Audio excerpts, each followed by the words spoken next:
France just dropped 23 billion euros on Africa, and the story behind it changes everything. At the Africa Forward Summit in Nairobi, President Macron didn't just announce money, he announced a shift from aid to investment, from dependency to partnership, from charity to private capital. That's the headline, but here's what most people aren't unpacking. 23 billion euros targeting clean energy, digital infrastructure, agriculture, and innovation. 23 billion euros targeting clean energy, digital infrastructure, agriculture, and innovation.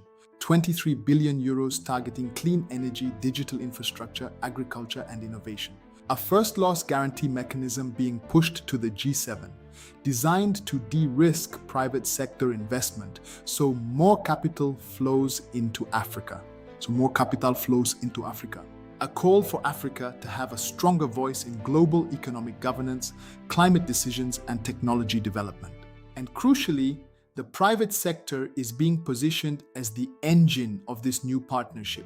Not governments, not aid organizations, private capital and private firms. Now let's talk about what this actually means on the ground. Every 23 billion invested somewhere creates procurement demand somewhere else.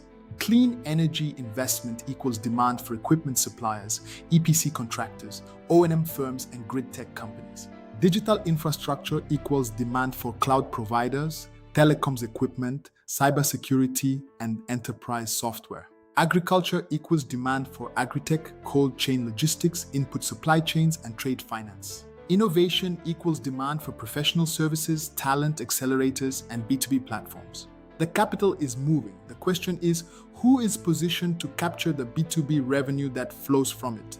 And here's the uncomfortable truth most global firms miss. Money landing in Africa from Paris does not automatically create a pipeline for your company.